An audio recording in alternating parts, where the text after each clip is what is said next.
कैसे हो बच्चा पार्टी? आज हम करेंगे अपना चैप्टर का फर्स्ट चैप्टर जो हमारे पास है इलेक्ट्रोस्टैटिक, और इलेक्ट्रोस्टैटिक्स में हम करेंगे Coulomb's law. What is Coulomb's law? क्या कहता है कूलम्ब्स लॉ? चार्जेस के बारे में हमने कर लिया, पॉजिटिव नेगेटिव होते हैं, पॉजिटिव नेगेटिव रिपेल कर रहे हैं, अट्रैक्ट कर रहे हैं, ये चीज हमें बताता है कूलम्ब्स लॉ।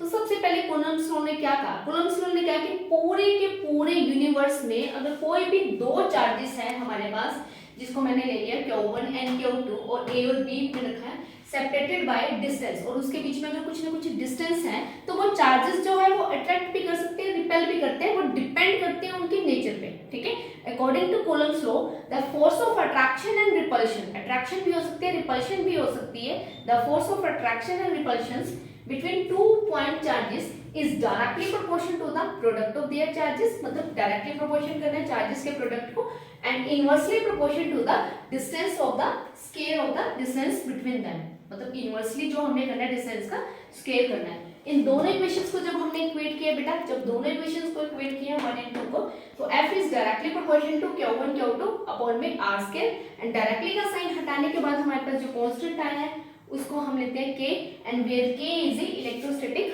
कांस्टेंट, और जो k की वैल्यू होती है हमारी, वो जो k की वैल्यू होती है electrostatic constant, and the value of k is equal to 1 upon में 4 पाई एप्सिलॉन नॉट। और इस वैल्यू को जो मैंने पुट किया, इस वैल्यू को जब हम इस इक्वेशंस में पुट करते हैं तो f is equal to 1 upon में 4 pi epsilon naught Q1 Q2 upon में r square, and that is a Coulomb's force.